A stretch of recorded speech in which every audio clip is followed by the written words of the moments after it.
even though we wear different hats in our lives, like we go to work, or we're a parent, we're a partner, we're a son, a daughter, we are still this one being. We're still this one person. And to open one's heart is very personal. Hey, I'm Ronja Sakata, founder of the Joy Academy and Queen of Joy. That's how my friends call me. It's so important to me that my life is full of joy and that I enjoy every moment, because I know how fast it could be over. We can do so many things to bring joy in our lives, to create joy, and that's what this podcast is all about.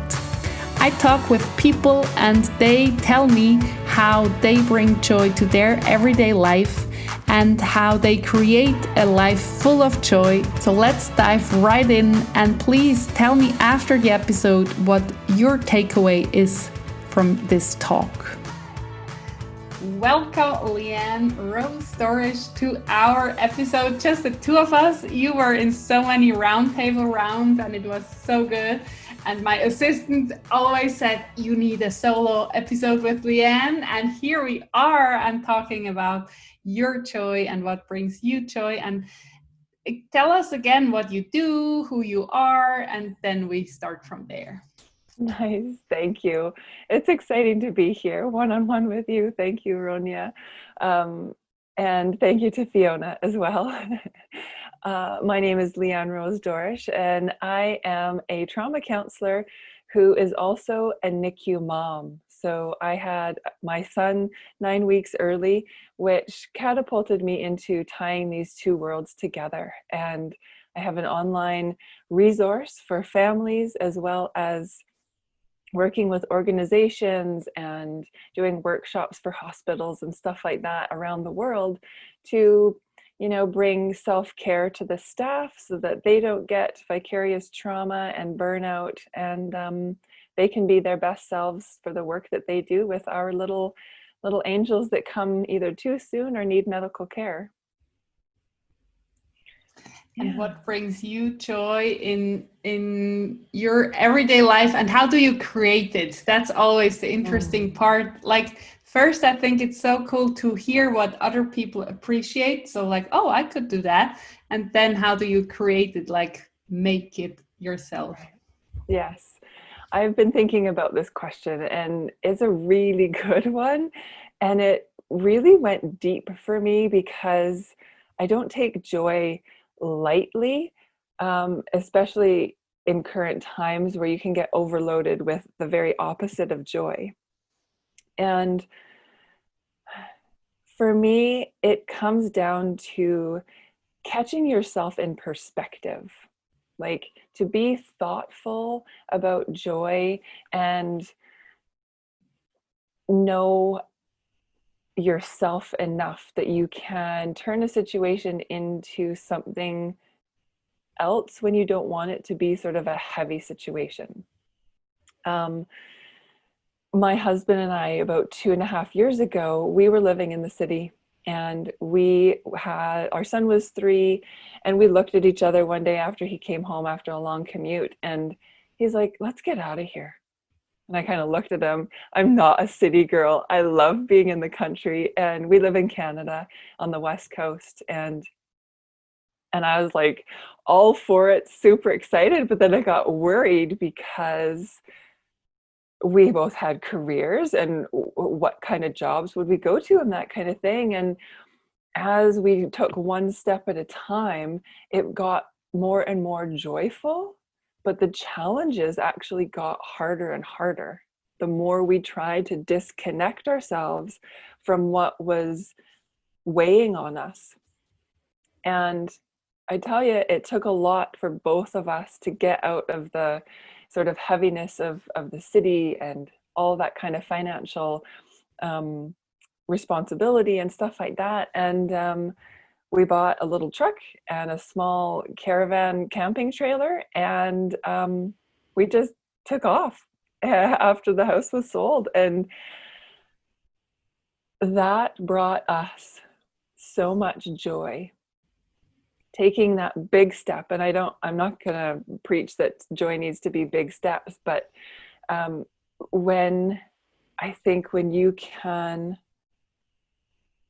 walk the life that you have a gut instinct about, then joy can come easier.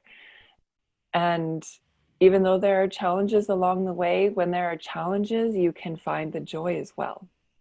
Does that make sense? Absolutely.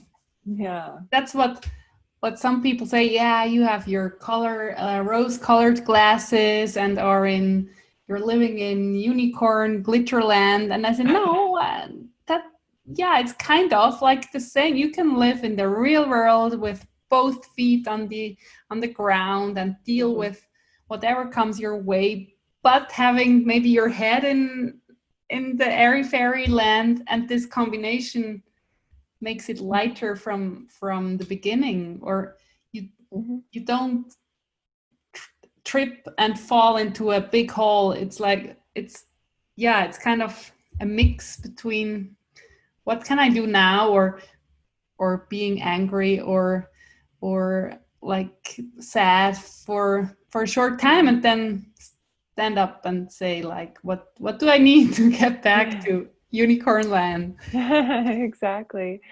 And if I may, that kind of, like, when I hear sort of airy fairy unicorn land, I love that too, which is why I love you so much, because I have a unicorn on my wall right behind the camera.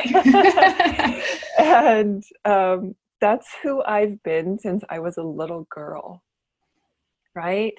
And I didn't realize that through most of my adulthood up till this point. And reconnecting with that younger self, reconnecting with the self that you feel most free with, I think helps with not having your head in the clouds, because it actually grounds you. When we get into the emotion, when we're angry and when we're overwhelmed with frustration or annoyance or fear, that takes us out of our true self. You know, yes, anger is one of our core emotions, and that's something we're born with, but not the overwhelming sense of it. You know, so when we're in that, when our cortisol levels are so high, when we're like really, really upset about something, we're totally disconnected, not totally, but we have a huge disconnection from those beautiful moments of being with the fairies and being with the unicorns, or whatever that might be for you. And then we can't find joy as easily. So being able to create joy is connecting with the fairies or the unicorns, or, you know, cars, doing maintenance on the house, whatever it is that, you know, like I always call it, like getting your hands dirty, getting in the garden, reading books that you'd love to read. It's finding you, really. How did you find you? Because I think a lot of people, and maybe if you're listening and saying like, yeah, I didn't find me yet, or who am I anyway? What would you say? Like, do this or that, do that. It's not the same for everyone. And of course, it's not the same what you want to find, but like the feeling of being aligned and like, yeah, that's good. That's good. It can be so many different things, but what would you recommend, or what's your advice to find yourself? Yes, good question. I have lately been talking a lot about this because of current COVID situations, and being north of the United States, it's even more a bit pressured here to take care of yourself and to be mindful. And I think that's what it comes down to, is when you can find little moments of being able to connect with how to take care of yourself, then you can start learning who you are more so, Like you might already know, or you might not have a clue and you might not know where to start, right? Like you're saying. But these mini moments, and now self-care is kind of like this big term where we're like, oh, we should go to the spa, or we need to be going and running and exercising and doing that stuff. That's not what I'm talking about. And that's fine if that's what works for you and that's what you can have in your schedule.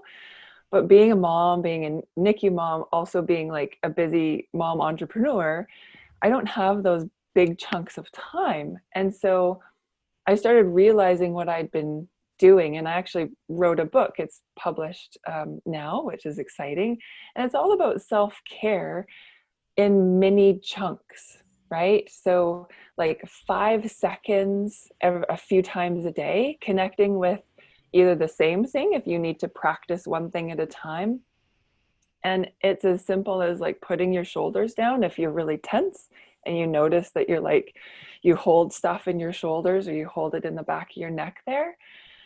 So that kind of starting point where it's small steps.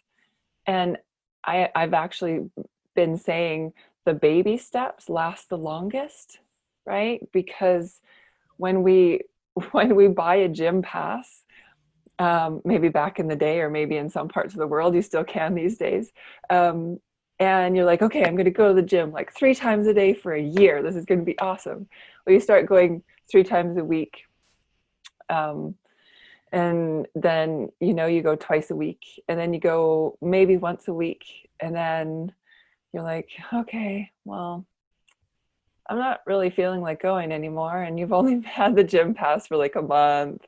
And then and then you get guilt about it. We want to break those habits. And even those processes of thinking, because the way you talk to yourself is the way you should take care of yourself too. If you're saying things to yourself in your head, oh, I should have done that, or I'm so silly about doing that, or some people even call themselves stupid and stuff like that, and I don't like that word. But if you say it to a friend, you would feel awful, or you'd never ever say it to a friend. So why do you say it to yourself? I just recorded, that's my last blog post now. Oh, really? In August. I really talked about this. That's so cool and so true and so needed, Yeah. I heard awful things. We did an exercise in a retreat, and it was like mind-blowing what these people were sharing, how they talk to themselves all day long. Like, yeah. No, don't say that. Yeah. So, going back to your question, it's these what seem like small steps that aren't even going to help, to get to know yourself. I feel like our world has gotten to the point of, well, you should know yourself, and you should like do all of these things because you know a little bit about yourself or something like that. And it almost catapults us into getting confused, right? Because I think we want, maybe the societies we live in want results right away. Whereas when we get to know ourselves, and when we are exploring like new things, or a new job, or moving, or having starting a family, it takes time. And allowing yourself that time, even if things happen in the meantime, you get pregnant, oh, okay, well, I guess this is happening, or you lose your job for one reason or another, and oh, okay, well, I guess I'm catapulted into this decision. It's all part of the path. And you have the choice. You have the choice and perspective of taking it on the negative side of things, or looking at it now it's not always easy to do like the full positive part of it, but getting to a neutral part, a neutral state of mind, saying, okay, what are my options here? I don't have to be super excited that I just lost my job, but I also don't have to be depressed because maybe there's something better that I'm actually hoping for, that I don't know that I'm hoping for, that's out there. So. And these baby steps to get to know you, how would you say, let's do, like, for me, it's always, what do you want to do? Like, do you like gardening? So go and build a garden. I don't have a garden. Yeah, so some plants on your balcony. I don't have a balcony. You know, like, there are even mini gardens for on your kitchen table with sunlight Yeah.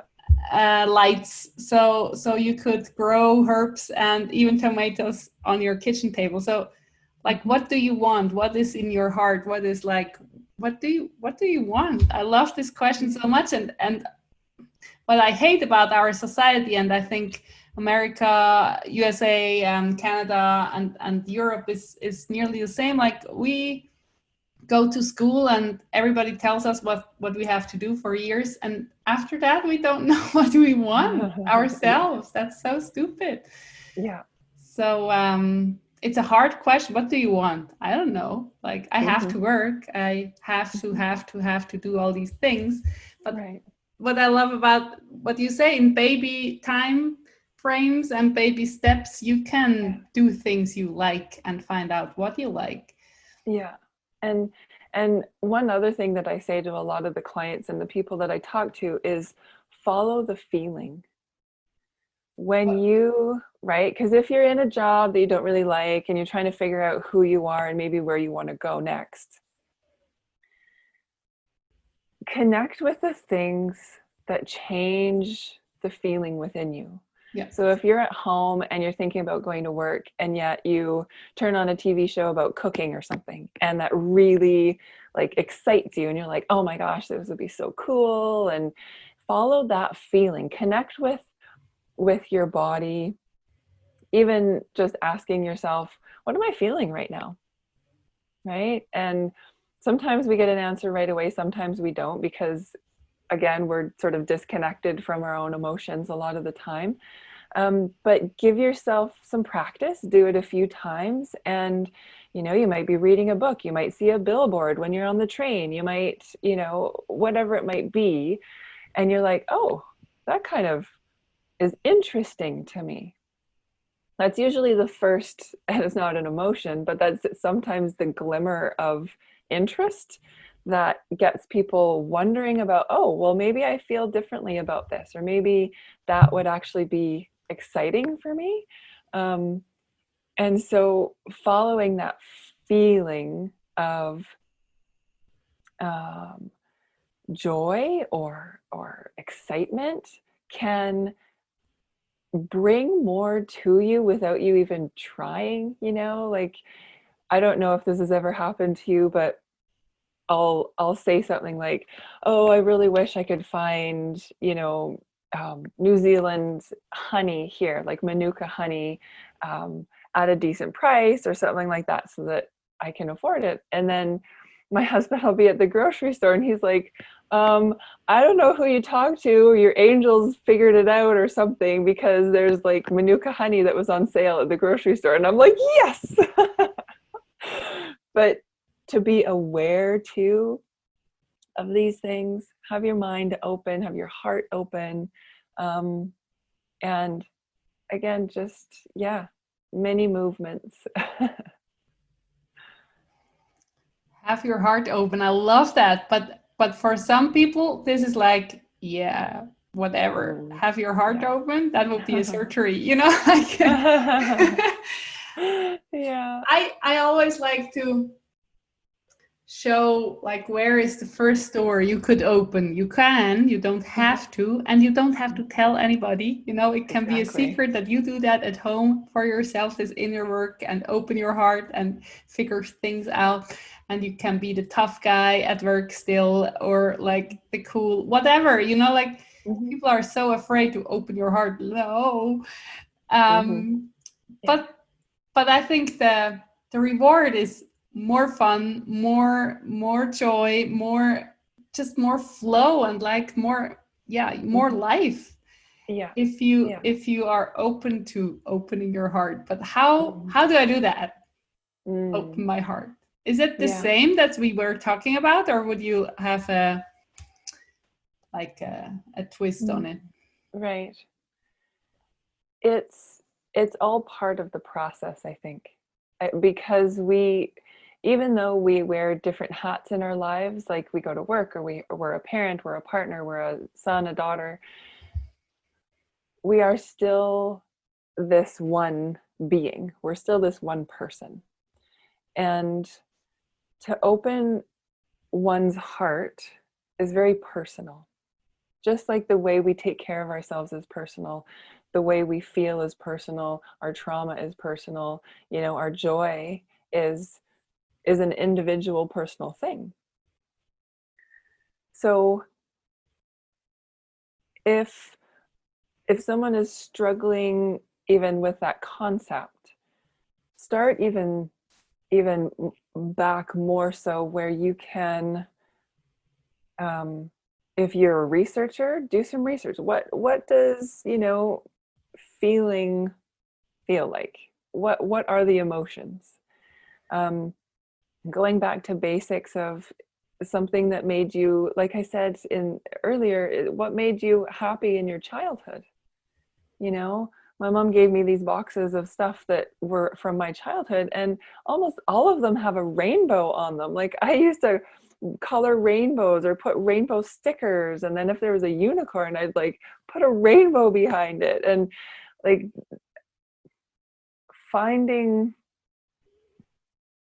those, and it's not a secret anymore, but I used to keep it very close to my heart that I liked unicorns and rainbows, because you know I was worried about what people would think.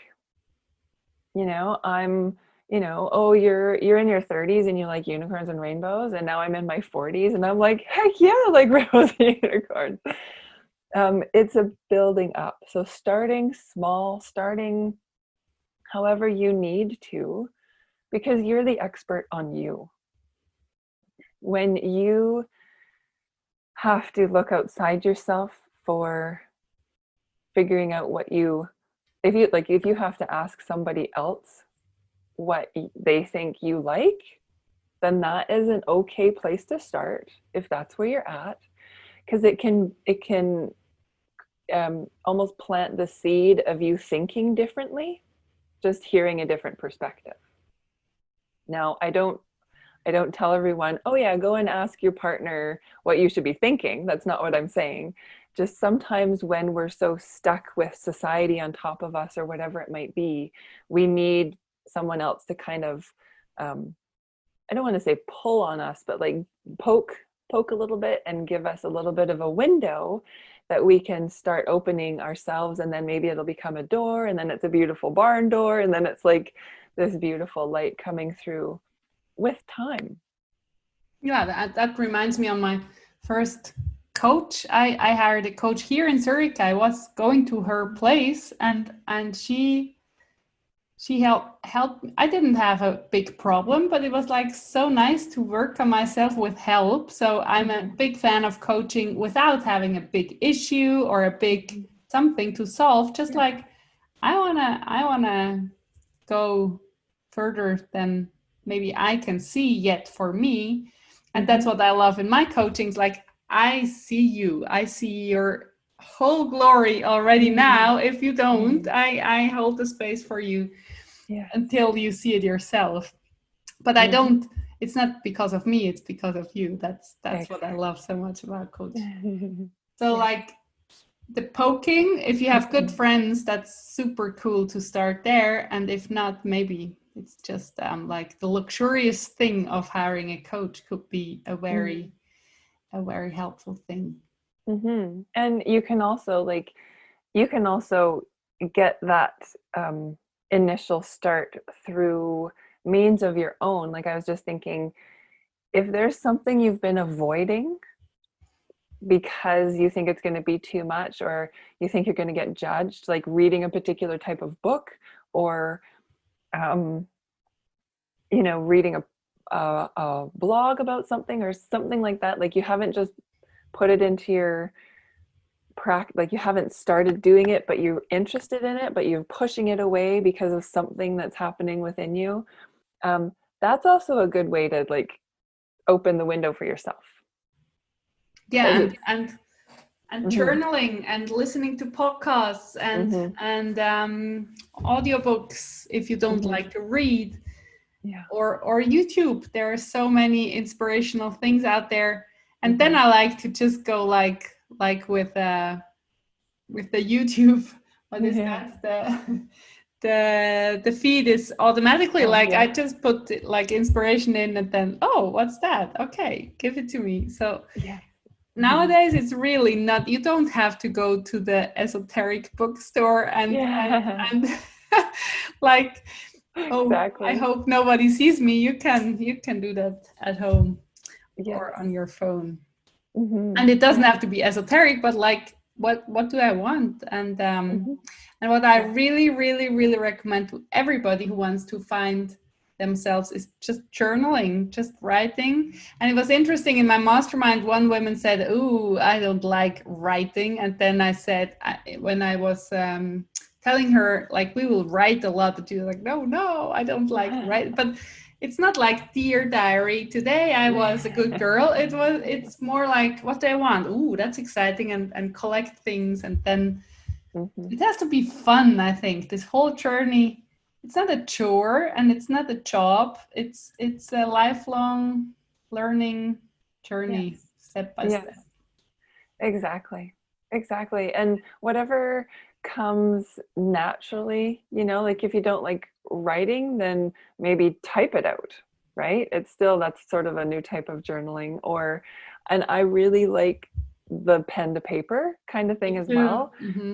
But I don't always have time, or I don't always give myself time to do that. So sometimes I just have to type out what I'm feeling because I'm already on the computer, and sometimes I'm driving, and so I'll I have the voice app or something on my phone, and I'll just tap into that and I'll just speak what I'm feeling or something like that. And so there are, like you said, there's so many different ways to do things these days that it's very private, and you can morph it into what you want. And then again, that brings joy.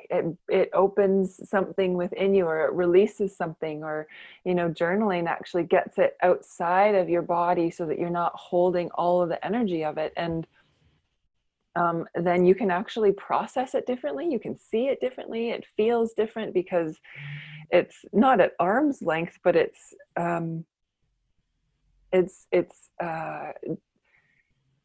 connected but disconnected in a way, right? And it's just really finding your joy and finding who you are is a journey. And I don't think we ever stop doing it. Like once you start, it's almost like you get this little addiction, and you're like, wow, I wonder what that would be like, or I wonder if I could do that, or how cool would it be to do this? And it just keeps going with time. But what came to my mind when I was listening now, like, you write it down, then it's out. And then what I like to do is burn it, like in a big Yeah. bonfire style of cool fire, or just in a tomato can in my garden. Right. And I'm just smiling because it's smoke is coming out, and I hope the neighbors are all right. Like, is she barbecuing? That's not a nice barbecue fire. It's just fun, it doesn't have to be anyway perfect or whatever, like a ceremony. And Mhm. and wear different clothes or any woo-woo Yeah. thing. Just Yeah. write it down, burn it, and enjoy that these words are gone afterwards. I love Mhm. that. And nobody Mhm. will read it. That's a safe thing too. Like, you Yes. can write down a lot more, maybe, if you are scared that somebody could find these notes, and if Mhm. it's something you want to let go anyway. So I recommend that always in my Joy Academy, and for my masterminders, like, do it in at full moon. Nice. if you want to do that, you can do that any day, any time of the day, any day in the month. But with the full moon, this full moon gets smaller afterwards. Mm-hmm. And like full moon ceremony, kind of Totally. spooky, spooky fun. And then you see the moon getting smaller and imagine how your stuff you wanna get rid of gets smaller too. I like that. I like things like that, and it's easy, it's free. I don't have to tell anybody. Even maybe my neighbors think it's weird that I make a smoky paper fire every month or something like this, but that brings me joy to do it, and I feel a little childish and a little I don't know, like it's like a game. Yeah. And absolutely. in the mastermind there are men and women, and then I tell them you can do it if you want. And then I'm so happy when everybody shows their fire, the big fire, or the can, or like a flower pot is working too. Nice. And then I'm like, wow, so cool. That's really cool. Yeah, it is. It's a big release, and here on the west coast of Canada, that's actually a way of honoring those who have passed. Yeah. And it's traditional to burn and to do a burning. Yes, that's at least not once a something year. new or whatever. Yeah. I didn't invent that. That's just yeah, an old thing to do. Mm-hmm. It connects us to those like roots that we don't even remember sometimes that we have, whether it's ancestral roots or just who you are now, and it's powerful. Yeah. All these fire rituals. We have the bonfires at the 1st of August when it's the national day of Switzerland. Nice. There is a fire always, and I don't know if in earlier times they burned other things, like, or is it just a symbol, a big fire for celebrating? That's interesting. Yeah, fire is such a cool element. Of course, if it's like in a nice size and not overwhelming. Like, yes, exactly. Yeah, all the elements are, water, fire, yes, wind, and the earth. Yeah, absolutely. The one other piece that I had written down about finding joy is reducing that which is opposite for you. For me, I have to be very particular on when I read the news. Like we don't have television, and there are obviously screens with the computers in the house, but I don't purposely watch or listen to the news these days. I haven't for years, but particularly now because I don't want to hold on to and carry those other people's energy and the feelings that they're giving out. I want to be able to read what's happening. And I even only do that in very small snippets when I'm ready. Because if I'm bombarded with something that I'm not, obviously I can't predict the news, but if I'm not ready and prepared for news type energy is what I call it, then I can be weighed down, and I can be actually blindsided by some things because it's very, very emotional. And the way that I keep my joy but still keep myself, aware of what's happening is I pick my moments and I make them very short. So if I only read one news story at a time, that's fine, because that's what keeps me going. I know what's happening and I can still be myself in all of it. Some people have said that it's really ignorant that I don't watch the news every day, and that's fine if that's what they think. I don't feel that way, and that's what keeps my joy flowing. That's what keeps my heart open, is because I can still send hope and love and peace to whatever's happening in the world, and I can know what's happening.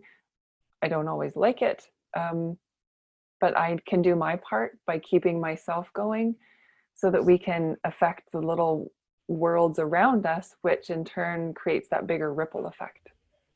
right? I'm And then so maybe with the news you. will change. Maybe the news will change if we all did that. Who knows? Yeah, like what would happen if we just stop watching news? We have a free newspaper on every bus stop in the whole city, and Mm. it's like just devastating news from front to the end. Maybe some Yeah, travel tips and right. some sports. But I was addicted, and everybody reads it. And by when I was still teaching at this professional school for food technologists, I was going there by tram and then by train, and it was the perfect time to really read this whole free newspaper from Mm. front to the end. And then your mood was for sure like deep down somewhere. Like it's Yeah. just who killed who, what are all the bad news in the whole world? Yeah. Like who wants to know that? And I know the ignorant thing, a lot of people think I'm totally ignorant, but I can't stand it anymore. It's just not. I think I will get sick. I'm just too fragile in a Yeah. way, and since I have my child, it's even worse. I can't Yeah. watch a thriller or Hmm. a movie. Even James Bond is too much for me. Yeah. And I just have to accept that it's not. Yeah. I dream of it for months, not Hmm. one night, month.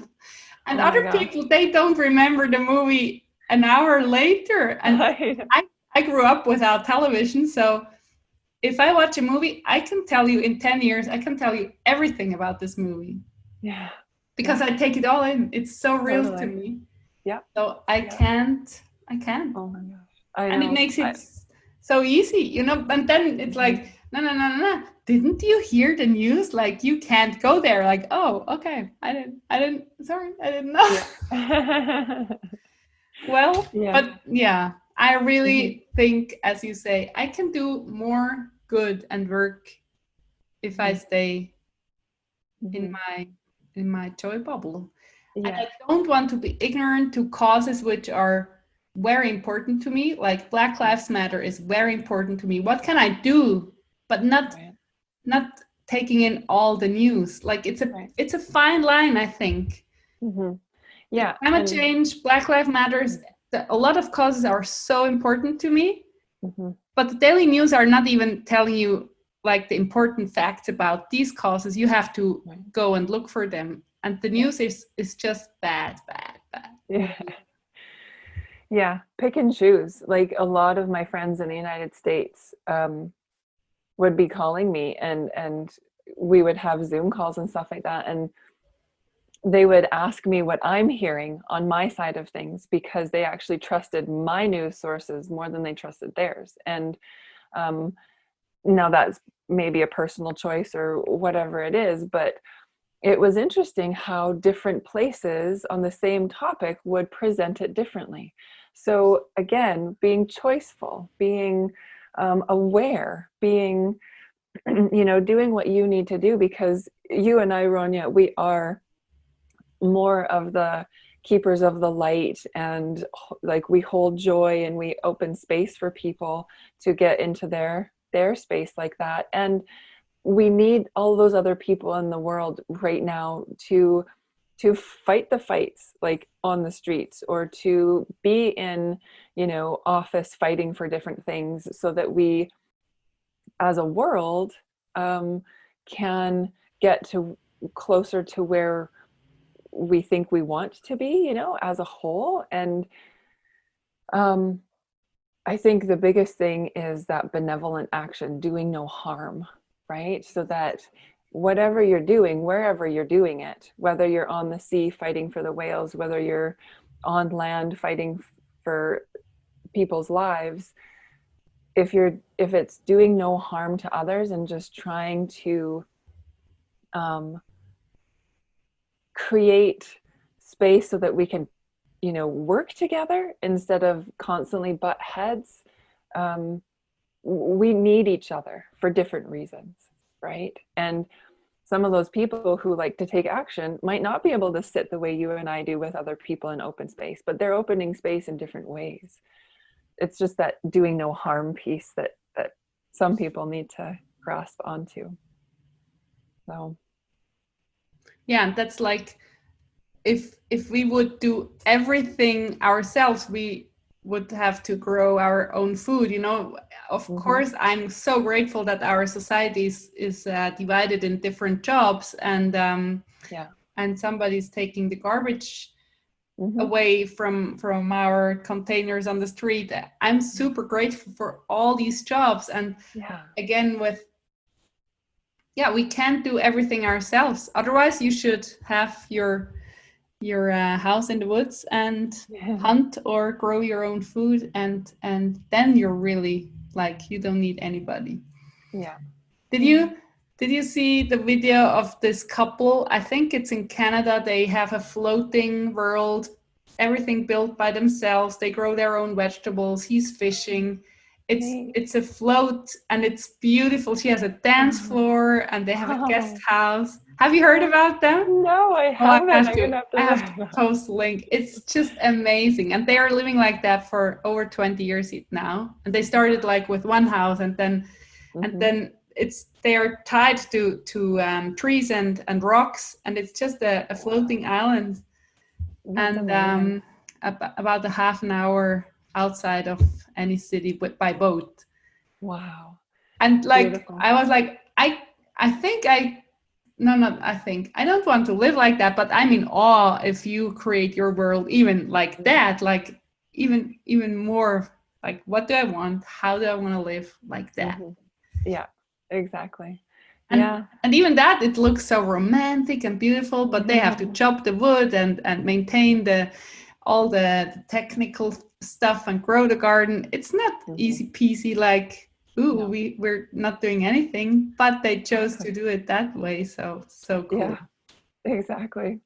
Yeah, I know my husband and I actually bought some land outside of um, like off the grid. So we have our own septic tank, we have our well water, and we have our own garden. The one thing that we kept sort of in our zone, because we didn't go as far as these people, but we have electricity. So that's one thing that we don't need to generate, that we just thought was something that it is a luxury, you know, it's very much a luxury. And because we both work online, we needed that in our lives. So So that's you now can where you play with live it. now. Yes. Wow, I didn't know that. So Yes. cool. Yeah. So we have, you know, just last night we were in the yard, and then the neighbor she's got 10 acres on the other side of us, and she rode her horse over, and she just warned us that there was a little bear out the back, and so we had to close up the barn and get everything in, and then come closer to the house because the little bear was in his space, you know. And so when you can take the baby steps, and it's taken a long time for us to get here, right? And to have the garden and to do these things, and going back to your original question, like, how do you create joy? It's minding the space that you're in, and not to be cliched, but staying in the now as much as you can, so that you can generate things right now, like the feelings, or the excitement, or, you know, the connection with someone, and then going with the feeling, and things will just open up for you, right? Like these people you're talking about on their own little island, they built from one little island house, or whatever it was, boat house, and then it grows over time, and they've been there for 20 years. They're experts at it now. So you can't expect yourself to jump into, and sometimes people are actually lucky enough that they can just flip a switch and they're jumping into their joy. But then again, they have to go through the process of a year's worth, maybe, of going through different holidays and unpacking stuff that, you know, they might not have found joy with, and then figuring out how they're going to approach it differently. And we wouldn't have this amazing acreage with bears and moose and all sorts of other animals, with our son and the huge garden. Like, we're growing our own pumpkins, and we have corn, and like all of this amazing stuff that 2 years ago I would have told you were crazy. That was never going to be my life. Like, that's a dream for me. I would never make that. How could I possibly have that, you know? And then all of a sudden, just one thing happened after another. And we were aware, and we let ourselves take those steps, because you have to be brave going into joy. You know, there's for me anyways, there's definitely, when you feel joy, you're going to feel the opposite, and you have to figure out how to get back to your joy, because you can't have one without the other, right? Light brings dark, dark brings light, all that kind of stuff, and all the beautiful stuff in the middle. What I think is very cool to be aware of, like, you could sit here and think of something so sad until you are totally sad and maybe even crying. I can do that because I'm super emotional. And you can go only by thinking. I'm sitting here in the same spot and then think about something which makes me angry or like upset, like Black Lives Matter. What's happening is like, I can't believe it. I'm even the European country girl. I don't get it at all. Like, and Zurich is so diverse, and it's just like, no. And we have the same issues here. It's not like everything is well here, but like, yeah. So I can get so angry, I could cry again or like scream. And then you can go to something which brings you joy, and you feel all the emotions you didn't change your situation. So with news and all the influence, just be aware that this is influencing you, and your thoughts matter so much. And it doesn't mean that you put your head in the sand and don't want to know anything about the world. It's like being very, very careful with how do you spend your time, with what, and what are you thinking? Yeah, exactly. You know, the Black Lives Matter movement was extremely emotional. I had to take very small snippets, and I can even get emotional now thinking about those things and what people are still going through. And a lot of my friends are of Black descent, whether it's from Trinidad or Africa or Jamaica, and supporting them and being there for them to vent and to process things. That's part of my journey, as being a listener, right? And a healer. And I was like, I kept, doing meditations and asking, like, how else can I help? How else, like, what more can I do? And then another premature baby foundation contacted me through email, and they said, we are putting together an alliance for Black Nicu families, and we're wondering if you want to be part of it. And what we do is we change policy, in hospitals and government systems. They're based in the States, so they are focused mostly on the United States right now, but they have me in Canada, and then they have some people in the UK. And the more we do, the more we're aware, and that just kind of being open, like, for me, it in my mind, it kind of just manifested and it came to me, and I was very lucky. I could have probably sought them out because we're connected. They're called Preemie World, if anyone wants to look them up. But sometimes when you want to do good, but you don't know how, just keep your thoughts in that kind of positive way. Like, what can I do? How can I help people? I'm really emotionally connected to this. I don't know if I could be on the streets, but how else could I help? And something, if your eyes are open, it'll come, and or it'll like have that trickle effect where you do something, the next person does something, and then it's we're really all in it together. Yeah, just being kind to any person you meet is the first step. And like, it's like, if you're wired like me, I'm like, how can you be not kind to anybody? And then like, because of the color of your skin, that makes me nuts, really. But yeah, of course, there are so many layers, and Europe is not out of the game at all. Yeah, And neither is Canada. yeah, we have to do this globally. Yeah. But And be careful of the news. It's mhm, a balance, and it's a daily thing. I have to dance this balance all the time. mhm. Yeah, exactly. And it's, it's doing no harm. And like you said, um, smile or be kind to the first person you see. And my brain automatically went, it's you in the mirror. Yeah. If you can be kind to yourself, if you know what real kindness to the self is, then it's way easier to be nicer to other people.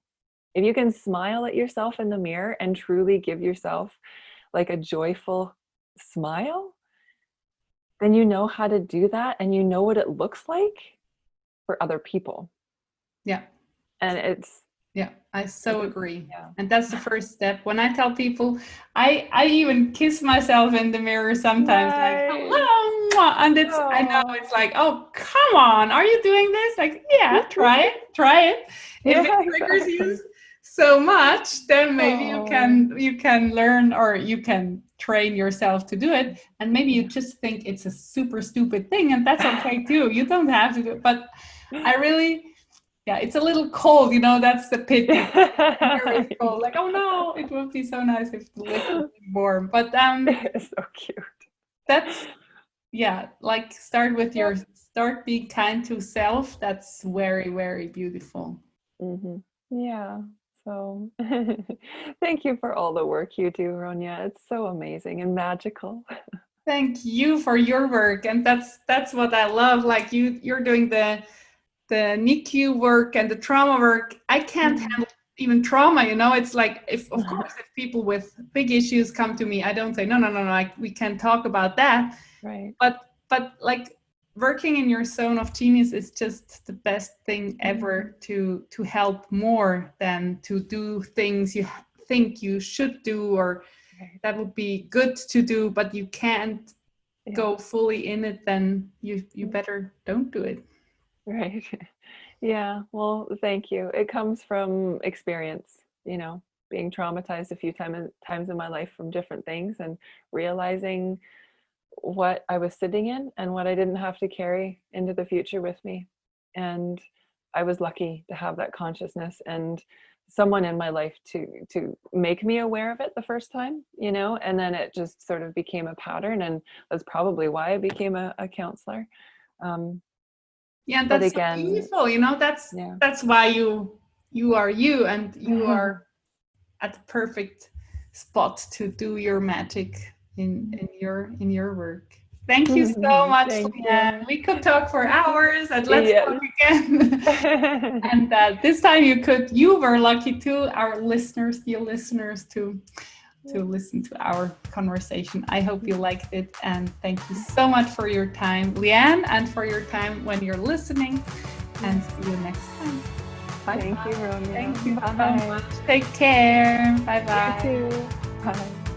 If you liked this episode, I look forward to a review from you, and it would be so nice to hear from you what you liked best and what is your takeaway, and maybe it sparked some idea. You really are surprised to have this idea now, and you can go and create joy for your life.